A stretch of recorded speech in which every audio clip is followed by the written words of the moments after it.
For those of you that don't know me, my name is Ryan Swift. I'm a DJ from New York City. Thank you. I didn't build it, I just live there. But I help run Yehudi.com's Frim Fram Jam, which is the Thursday night dance in New York City that has the honor and privilege of having Dawn there frequently, looking over the DJ booth as we make DJ selections, hopefully approvingly. It's a thrill for me to be here to talk to Dawn. I get to talk to Dawn, not enough, but frequently in New York. And I'm excited to do it here in front of you guys. So I've got some questions for Dawn. We will have time for questions after my questions. If you have a question about one of our questions or about one of Dawn's answers, raise your hand. I'll see if we can get to you. We've got a couple other things we're going to talk about too. So, you have water? You're good with your water?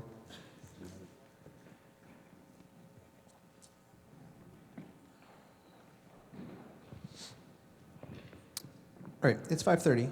If anyone's late, they're going to miss the good stuff. We'll get started. Do you want to hold your microphone?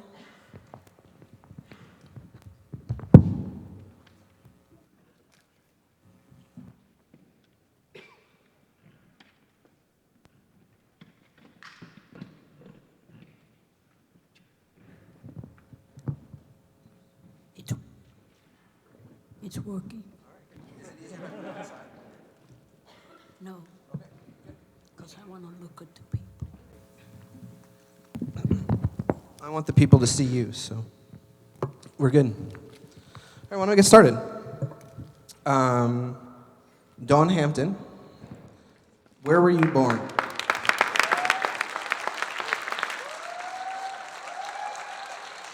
That's well deserved. I was born in Middletown, Ohio. I was born and raised on a carnival. I am one of 12. 9 of us lived to be grown. With my mother and father, we had a family band that we had a minstrel show on the carnival for many years. I never lived in a house. We lived in tents and trailers. In fact, I never got a coal until I moved into a house. My family, most of them have passed on. There are 3 of us left, my 2 younger brothers and myself. My brother Slide Hampton is a master of the trombone. My brother Maceo is a preacher, and I am a swing dancer.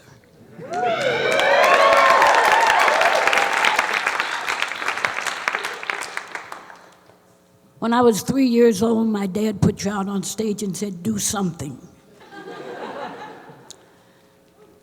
I wiggled a lot. I was a band leader for many, many years. I started singing, I think, when I was 8 or 9. When my brothers came back from the service, I started playing alto saxophone. We played Carnegie Hall. We played the Apollo. We played the Savoy. We were the only boy and girl band at that time on the road. My father made us all what we were. My father believed that if you were a black person and you could perform, you could always get a job. And that was the truth.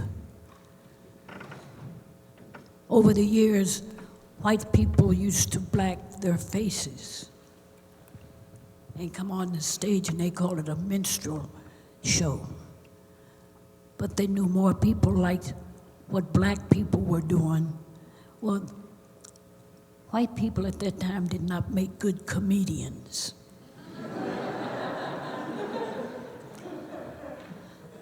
But black people, even in the movies, that was our biggest thing, to be the comedians. And so consequently, When I was on the stage when I was a kid, my father also was a magician, and he did a lot of magical acts. But we also, me and my brother Maceo did an act because Joe Louis was big at that time. So we had a boxing act, which many times ended up fighting. If I hit him too hard and he hit me too hard, it became very serious. But we all danced, we all sang, we all played. My father taught us all. I came up as a baby in an orange crate behind the piano my mother played. I knew nothing but music. Nowadays, a lot of what is played I don't call music. I think when you come here, you get baptized to music. When you come here, I always say, when I have my meetings, I tell the kids, if you're looking for dance steps, don't come here, I don't do that. I want to help you find the dancer in you. I want you to feel the music. I want you to feel the beat. My dad used to say, there are a lot of times that people used to talk about jazz. My father said to him, music was like a rocking chair. If you didn't want to rock, you put a pebble up and under, and it would do this. But when you want to swing, take out the pebble, and you'll find yourself rocking. The heartbeat is what swing music is. You feel the heartbeat. My dad used to say he was not a great lover of jazz. He was a great lover of swing. And he taught us all everything we knew. My brother Slide is a jazz giant, trombone player.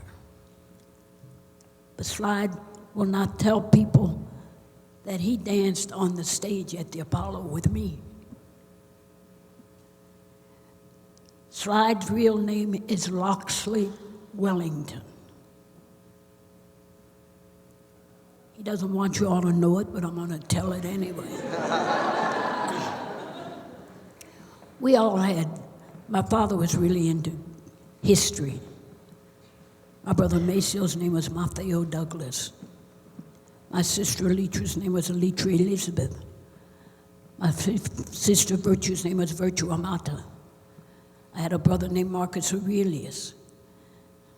We didn't have plain names. You had names to grow up to. Dawn, I got because I was born at dawn. So I, for many years, was the only Dawn I knew. Until I'm walking down the street one day, and I heard this lady holler, "Dawn!" And I turned around, and 4 different girls turned around.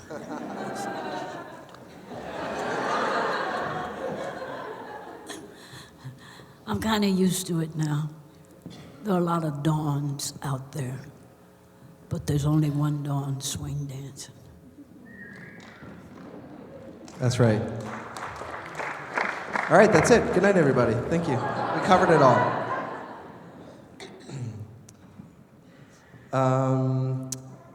You mentioned that you first performed on stage at age 3. I don't want to tell you what I was doing at 3. And you sung and danced. What kind of And you just said you danced at the Apollo, which we're going to get to in a minute, but what kind of dancing did you do on stage? Well, we didn't have names for dances then. We just danced. I danced with my brothers, I danced with my sisters. I didn't know Texas Tommy. I didn't know. We just did it. So when people ask me what kind of dance did you do, we just danced. The music made us dance. The music makes me dance now. If the music does not move me, I cannot dance. I realize I'm weird. Because some people really can dance to anything. I can't. The music has to do something to me to make me want to dance. But there was a lot of Latin music. When we were at the Savoy, we played opposite Mongo Santa Maria and Tito Puente. A lot of people think that the only dancing done at the Savoy was swing dancing. Not the truth. Not the truth. We did everything. Because you have to realize black people come from all different parts of the country. They're masters. They imitated. That's how they learned how to waltz and polka. And like I tell people, there was no tribe in Africa called Hampton.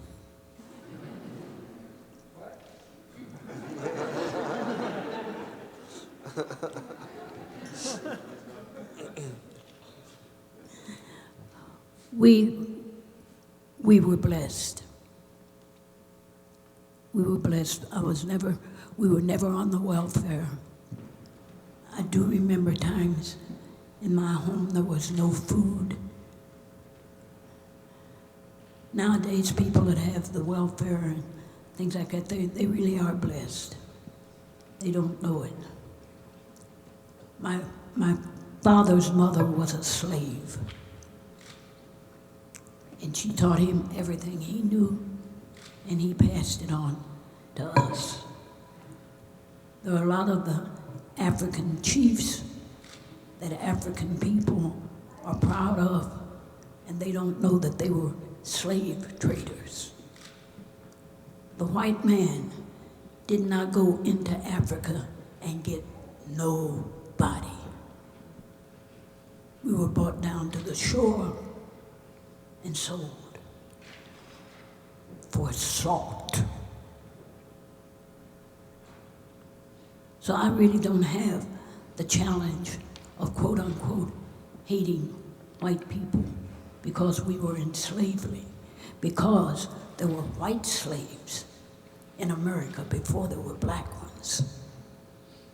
It was business. It was big business.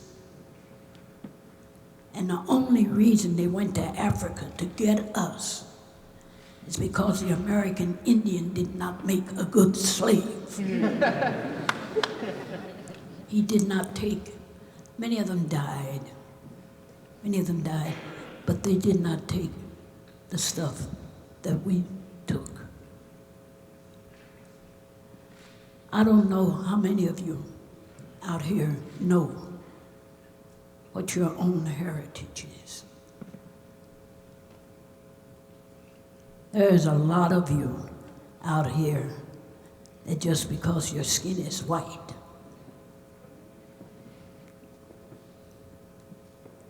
you got some of this in you. That's when you're here dancing.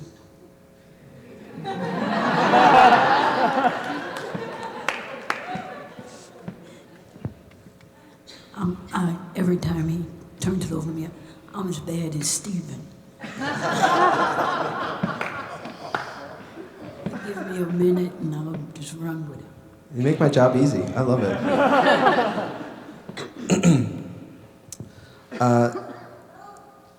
So you said you played at Carnegie Hall and the Savoy, which, as we know, is one of the first integrated ballrooms in the United States. You played at the Apollo. Obviously, you paid for dancers at the Savoy. Being a dancer and a performer, what was it like playing music to a room of dancers? It's hard to talk about that. I mean, it's as big as this is, and last night, as many people were on the floor, the Savoy was a block square. Now, that's a lot of people. I don't recall seeing anybody get kicked. The people had a more respect for other dancers. I'm asking you to do that now. When you're on the dance floor, please respect other dancers. I know one time a man told me, well, I paid. I came here and I paid to dance. I said all of them did. I used to sit next to Frank Manning in Harangue. And we sat right against the wall to avoid any contact with dancers. And sometimes I'd have to do like this to keep someone from kicking him. So I had to, in my class, in my meetings, I told people, if you kick Frank Manning, I get very angry. If you kick me, I get pissed off and I'm coming after you.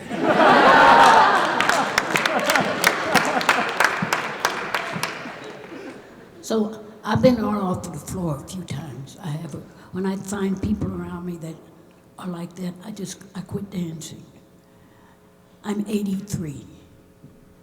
I cannot afford a broken ankle, a broken knee, a broken leg. So when I see people like it, I leave. You are blessed, you have people of all ages here. All ages. When I see gray hair like mine, I say, hot damn. See, because all those people used to dance and they're back dancing again. When my brothers went to Europe, when black men went to Europe, they took the dance with them. Sweden is a hotbed of swing dancing. But I want you all to know, you gotta get yourself together because the South Korean is going to kick your ass.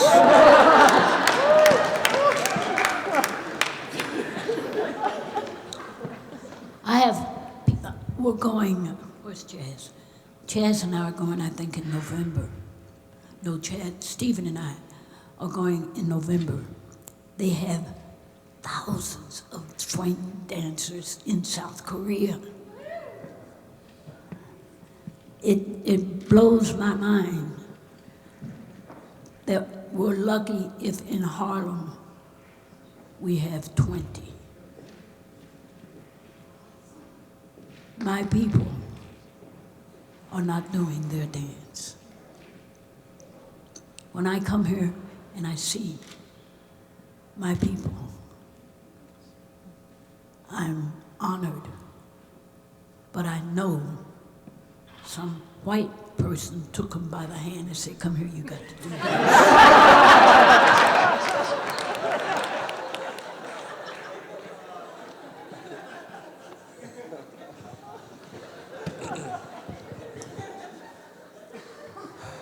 I don't know, how do you follow that? Come on.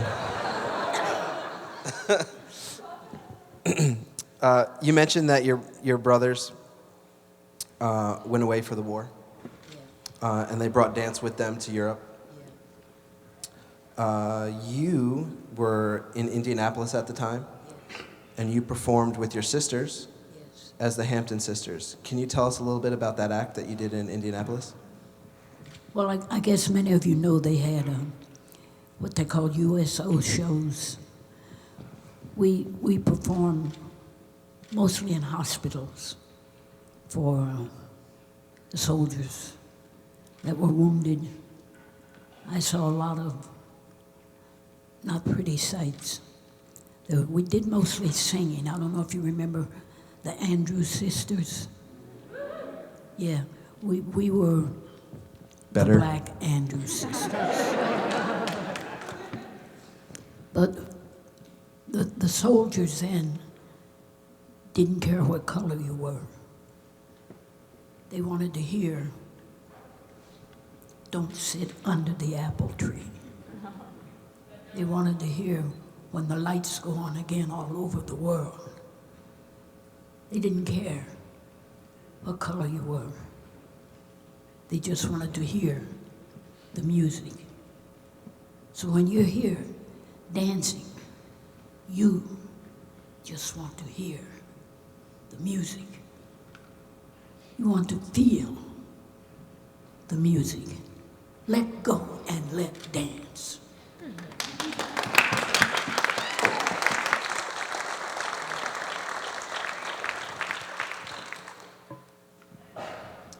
Is there a way for you to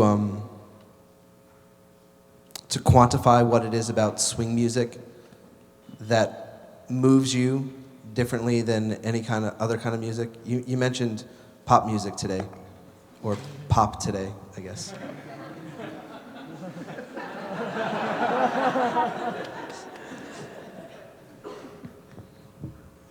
There is something to me, I say this a lot.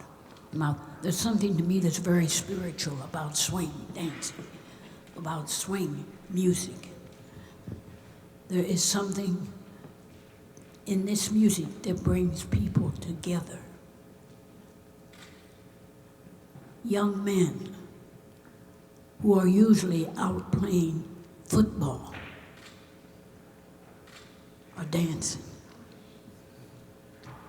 They'll go to young ladies and say, "You want to dance?" There's something about this music that brings a certain spiritual thing out in people. There are many religions that are against dance. There are many families that are against dance. But I always tell them, if you really read your Bible, when the Ark of the Covenant moved, the Ark of the Covenant, there were dancers in front of it. Amen. It's in the book. I didn't say they were swing dancing.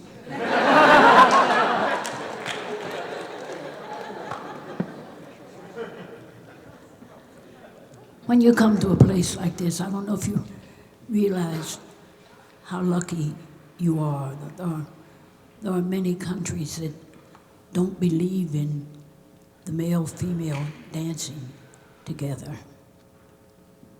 They, what's that cat's name?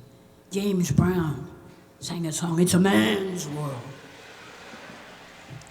Bull.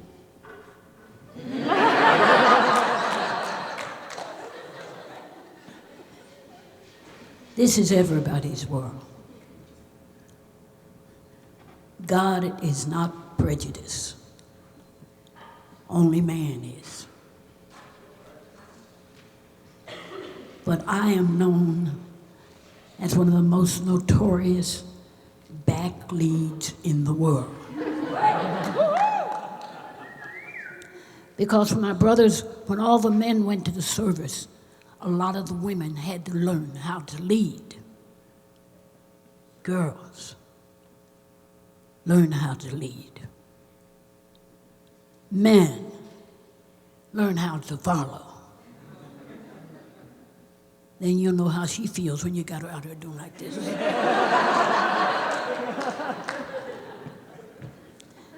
It's really, I will use the term, it's really easy. It's easy to let go and let dance. I know when we were coming up, we had to rehearse 6 and 8 hours a day. That's when my dad brought us up. I I spoke the Gettysburg Address on stage when I was 7. My father put me out in the car, out of the house, and gave me this piece of paper and said, learn that. And I did, because it was a part of our upbringing. We didn't have computers. We never even owned a typewriter. But my father ruled with an iron fist. And when he said, learn that, that's what you did. Oh, I had a lot of mouth. A lot of times I had a lot of back talk. But my father said, whose name is on the lease? Whose name is on the bills? I one time had to work 3 jobs at one time in order to do what I wanted to do. I was always a clothes horse. I hung out with a bunch of drag queens. I knew some of the greatest drag queens in the world. But they taught me everything I knew about dressing, about makeup, and about performing. See, they really need to have schools now to teach people how to be. Young men, how to be. Young ladies, how to be. I know that the young ladies now, they are very hung up with the Beyoncés and them people who come out on stage with no clothes on. And they think that she is what's happening. No, I'm a drag queen. I love to dress. I love, velvet is after 5.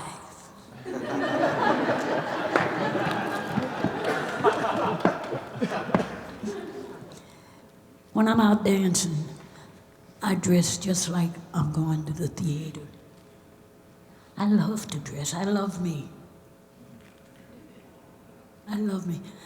My dad used to tell us, don't ever go on stage and any woman in the audience looks better than you do.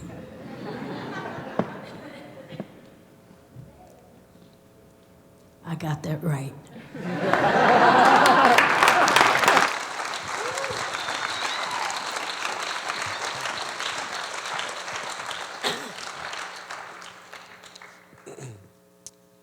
I don't know if everyone here knows exactly how prominent Dawn was in New York City as a cabaret singer. It's one of the most fascinating things to me about Dawn's incredible life. She was called the Queen of the Cabaret. That is no joke. That is a big deal, and especially in the years that you were performing as a singer. And I was actually reading some reviews in the New York Times about Dawn's show in Greenwich Village in New York City. And there was one thing that I want to read for you guys that was written in 1982. So you'd been performing in New York for a while by then. But I want to read this, and then it's about her singing, but to me this sounds like it's describing something else that you have all seen before.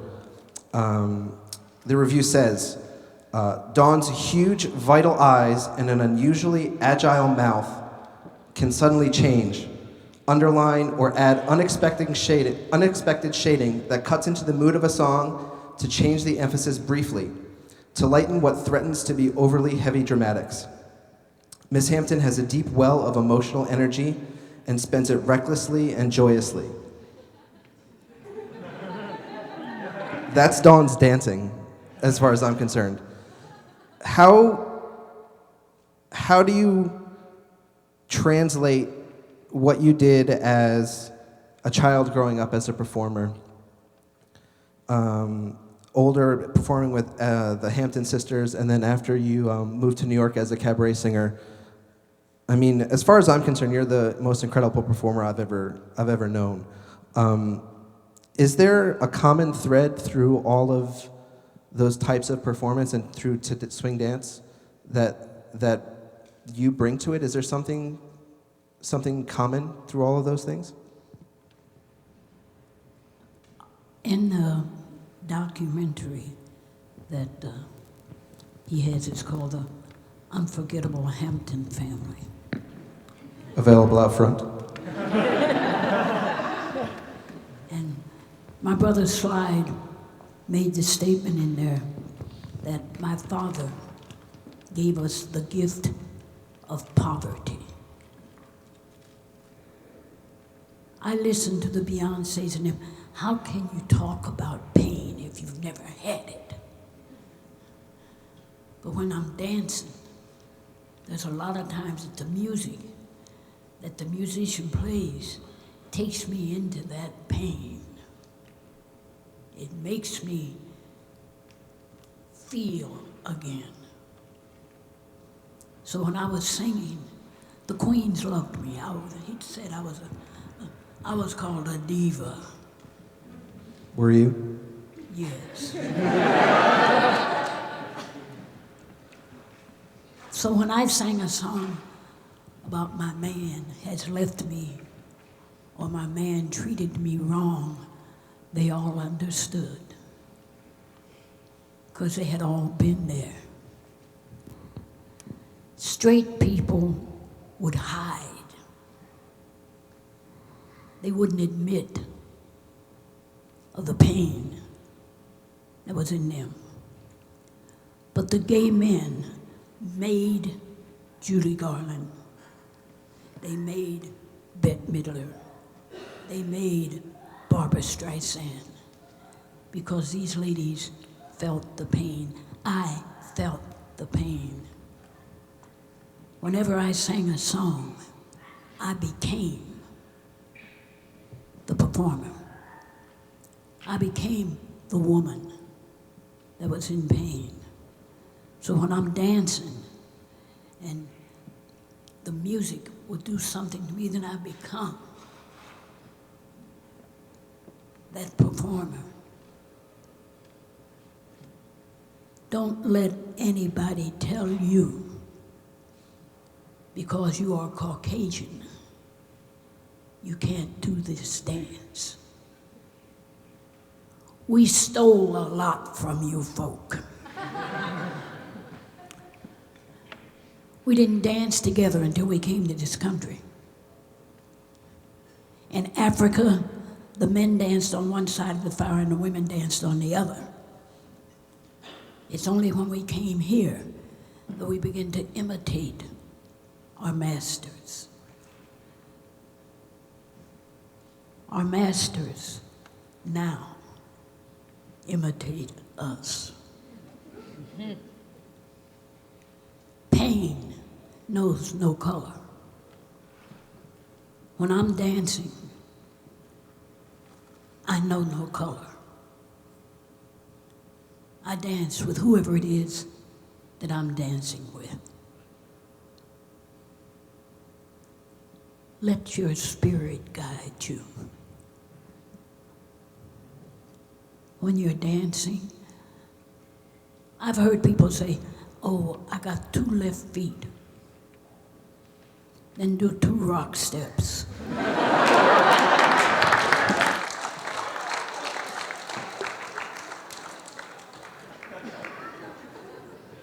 It's hard to put the 2 together because musicians separated us. They wanted us to sit down and listen to them. They didn't want us to dance, so that's what killed a lot of the dance. Musicians wanted you. One musician asked me one, he said, well, I played this solo and nobody applauded. I said, did your solo warrant an applause? I said, to me, it sounded like the last solo you just got through playing. Because they went to Juilliard. Juilliard does not swing. Most of the musicians nowadays can't dance. Years ago, Count Basie and all of them could dance. They all could dance. When Count Basie had arrangements written, he told his arrangers, write for the dancers. And that was what was happening. That's when Splanky is the giant it is now. Because it was written for the dancers. Feel the music, children, feel it. Let the music move you. It's not anything else in life. Even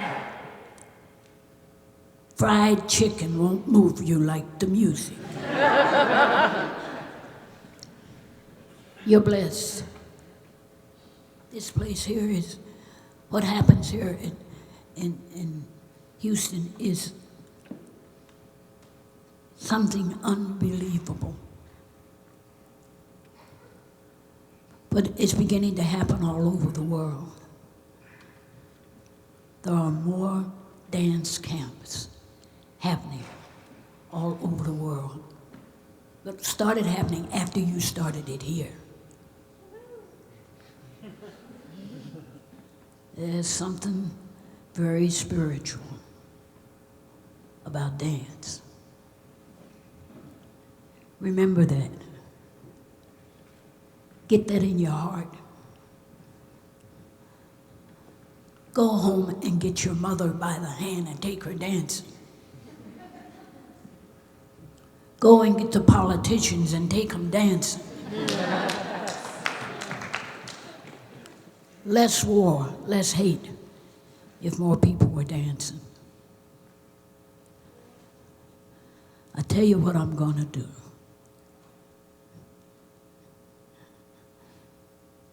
I didn't bring my shoes.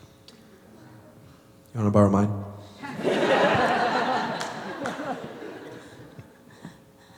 I know a lot of your teachers here. A lot of them. We run into each other in different places. I want you to go to class and learn everything they can teach you. Then come out, throw that shit out the window and dance.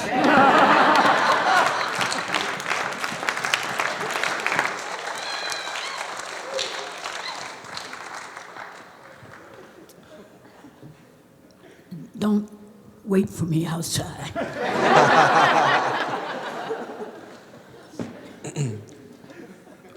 Why don't you tell us about how and when you rediscovered social dancing in New York and met Frankie Manning and the other dancers in New York City that you began dancing with? I had a neighbor who used to tell me all the time, Dawn, come on, they're dancing. One day I said, yeah, right. And finally, she coerced me into going to a place called the Cat Club. It's on 13th Street in New York. And that's where I met Frank Manning. I didn't know who he was. I didn't care. I just wanted to dance. So in dancing there, on Frankie's 80th birthday, he introduced me to the people from Harangue. And they asked me to come over there, and I told myself, I'm not a dance teacher.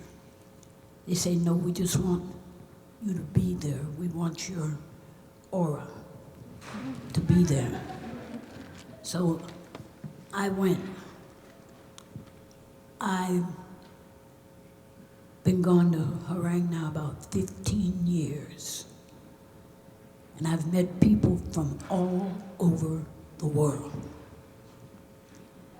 And I found it hard to believe because we were not doing it in Harlem. but people from all over the world. That's how I got into the whole social thing of dancing again. I had not danced for many, many, many years because I didn't do that thing that they were doing. I didn't call it dancing, so I didn't do it. So, but with Frank Manning and Chaz and people like that, I began to dance again.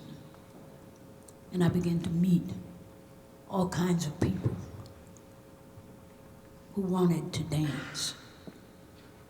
It's just like you sitting here, you want to dance. You feel the thing. There's no music playing,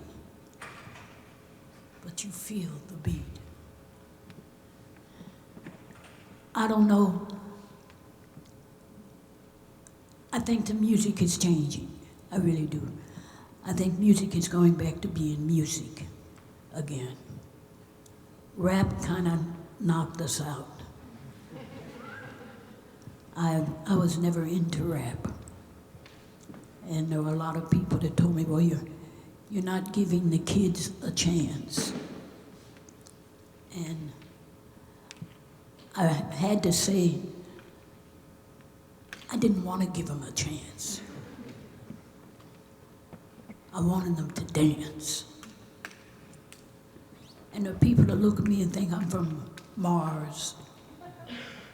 I allow that. I bet you a nickel if the Martians come down here, they'll learn how to dance. As strange as life is, there are just too many things about dance that's good, that's real good. All over the world. In China, they're doing the shim sham. In Japan, they're doing the shim sham. That is phenomenal. But it takes people like you to go over there and show them the shim sham. To teach them to let go and let dance. If you could put the feeling that I saw on this floor last night in a bottle and sell it, you could get rich. Because the joy that was on this floor last night, I was sitting over, I was looking at Swifty, I said, these people are crazy. These people are really crazy. And then when Stephen got up here, it really went to shit.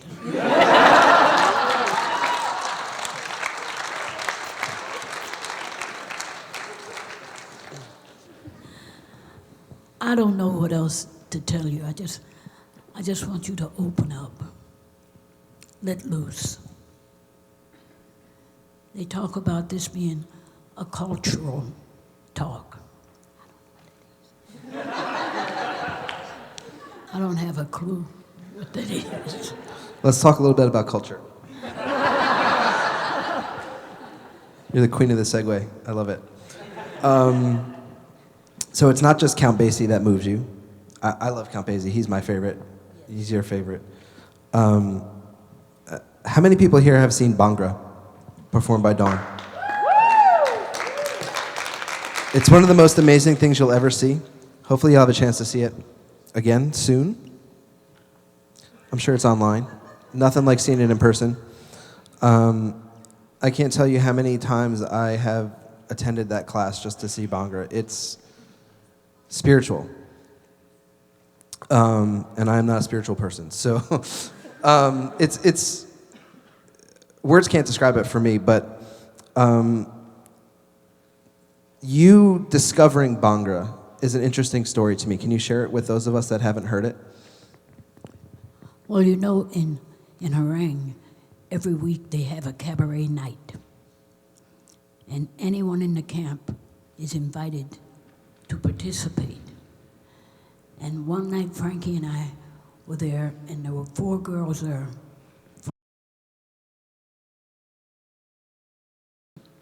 Indian garb, and they did this dance called Bhangra. We had never seen it before or heard the music, but when we heard the music, Frankie and I looked at each other and said, "That swings." We couldn't speak the language. We didn't know what they were saying, but I knew when I heard it, I had to do this. But I couldn't do the Indian dance, so I took what I felt and put with it. And so East meets West. That was what it was. And the first time that I did it, I had an Indian girl come with me. She said, "You did my dance." I didn't know what I was doing. I know what the music did to me. And so consequently, every time I go back to Harang, they want to see Bhangra. But I'm doing some swing. I'm doing some jazz. I just took it and did this here. And now it's become pretty well known in that part of the world. But I'm the only one that I know that's doing it because I made up my thing. That's what I want you to do when you're dancing. Make up your thing. Be glad you are who you are.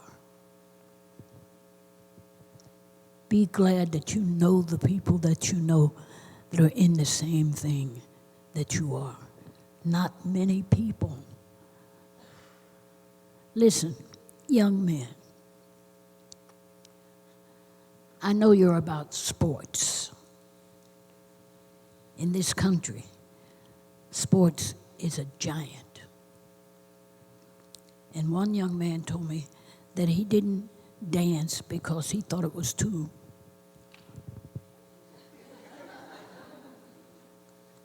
I said, "Do you play football?" He said, "Yeah." I said, "You're out on a field, holding this little thing like this, running, and there are 4 guys coming at you.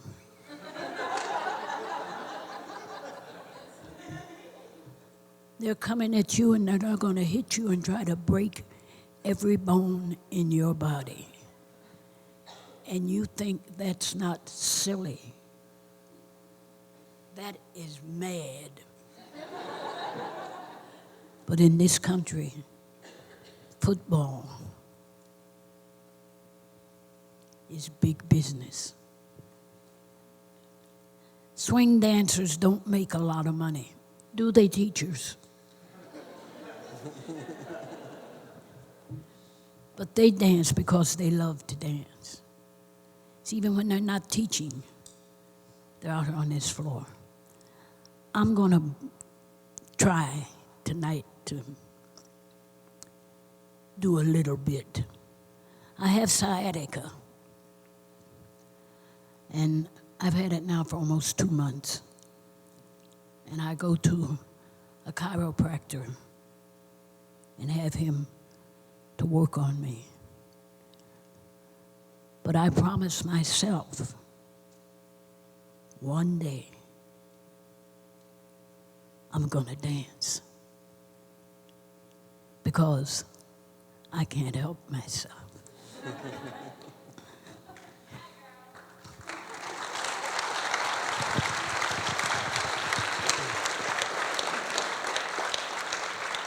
It's only a matter of time. We're out of time. No, it's only a matter of time before you're dancing again. You said that there's not much money in dancing, and you said sports are king, but dancing's starting to come back in America. It's on TV, commercials. It's mostly ballroom.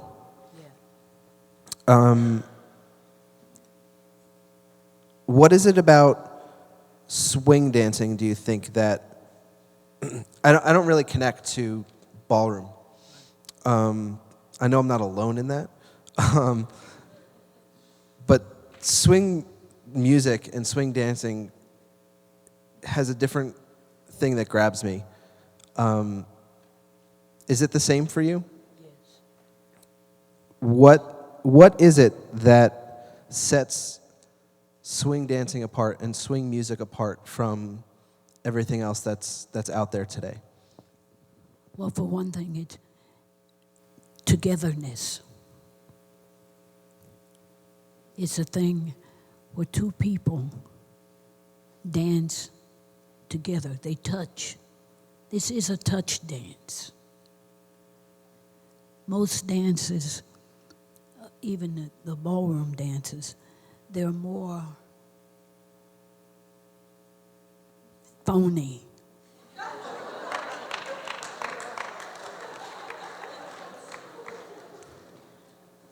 But with swing dancing, there's just something so together about it. You're dancing together. You're feeling together. You're letting the music bring you together. When I say that if the music doesn't move me, I can't dance.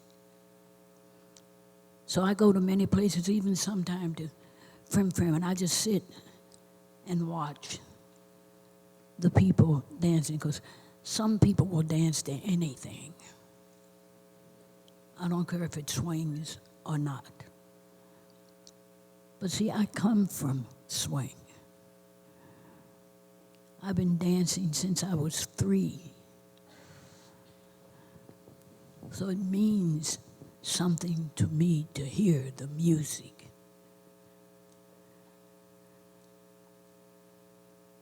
There's so many recordings out now, it is frightening. So many recordings out now that don't mean anything.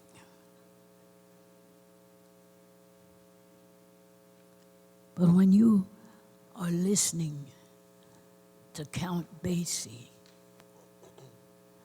I went to see Count Basie one time. It was New Year's Eve down in town in New York, and the people quite naturally were families.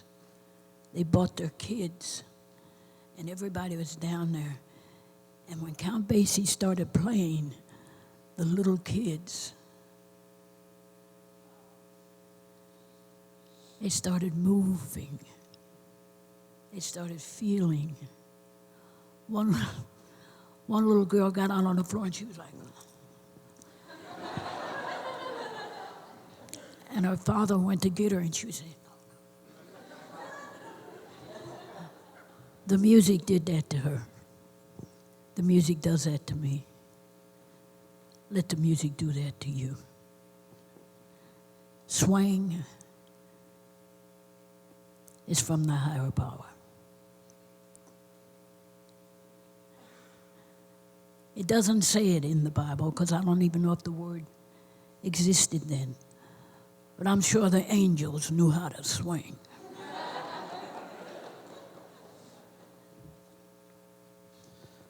I was going to ask, I was going to close. We only got about 5 or 10 more minutes, and I want to let people ask some questions if they've got them. I was going to ask, I was going to close with asking if you had any advice for the dancers here. I think we've got an hour of advice. There's definitely words to live by that have been said this last hour. Do you have any other things you'd like to say to these dancers? No, I really want you to love the dance, to love the music, to love yourself. The only thing that I can say to you is when you get out on the dance floor is let go. Don't hold back. Hold back with the kicking.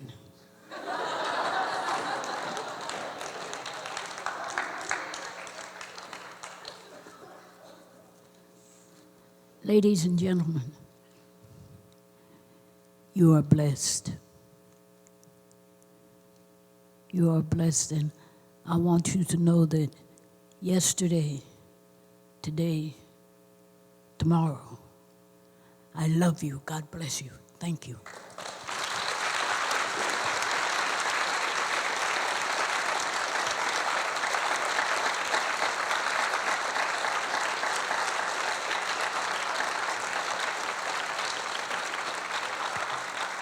We are definitely blessed to have Dawn Hampton in our lives.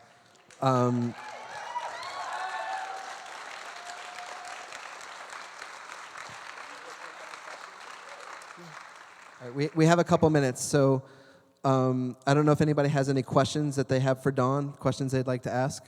Right.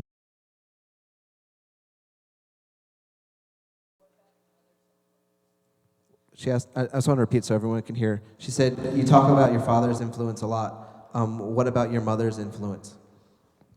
I'm one of 12 children. She didn't have a lot of time.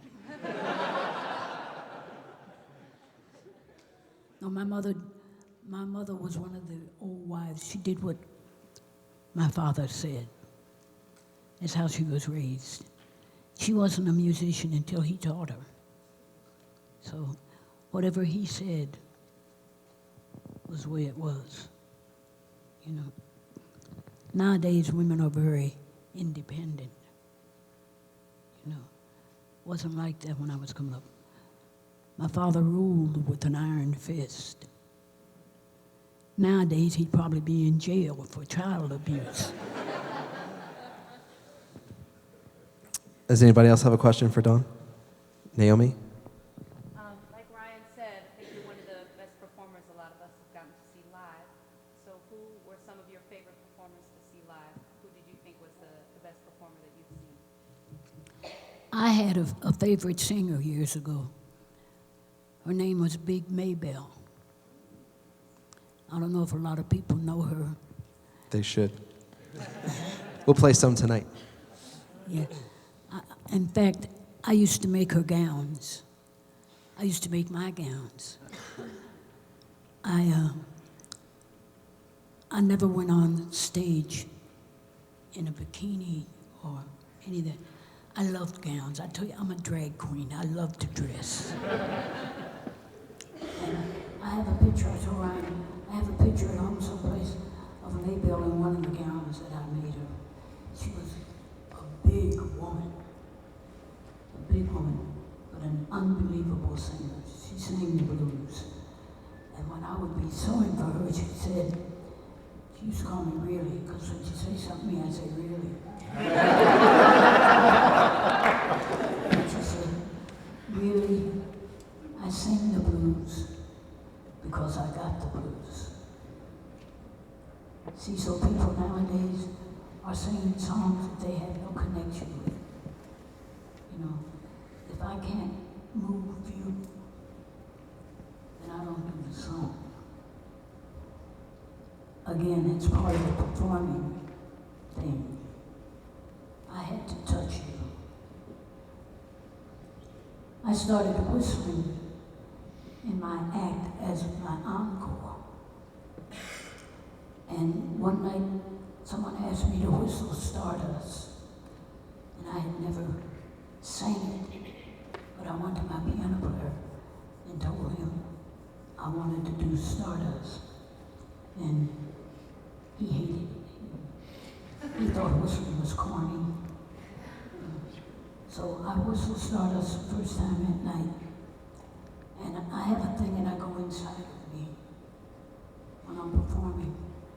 And I woke up, I opened my eyes while I'm whistling, and the people were like,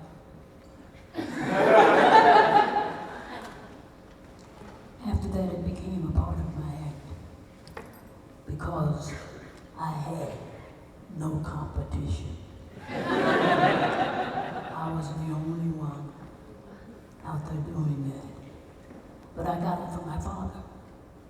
My father was an unbelievable whistler, but he was also a basso profundo in very deep voice.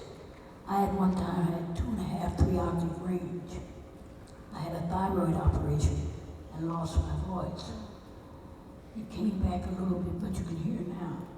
I'm still trying to find what I used to have. But they didn't care if I had a voice, just so I could deliver. And that's what I did. I delivered. I have a question. I don't know if you've heard, but Dawn's going to make her DJ debut at Frim Frim at the end of the month, which is... if you're in New York, you should come. Are you going to DJ with your eyes closed?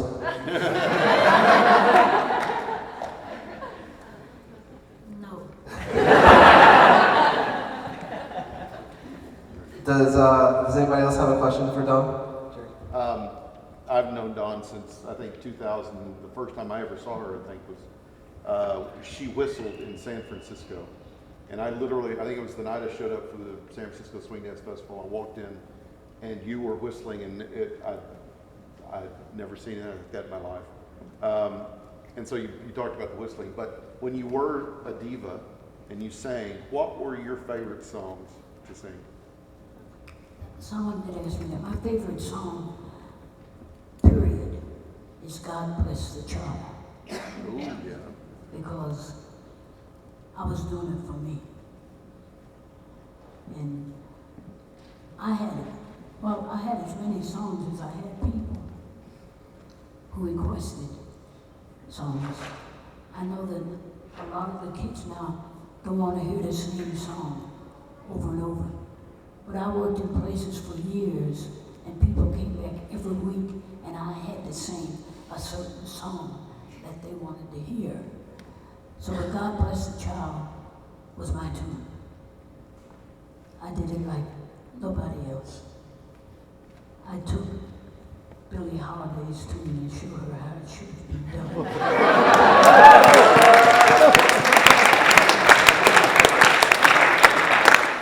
I just want to point out that he said you were a diva in the past tense.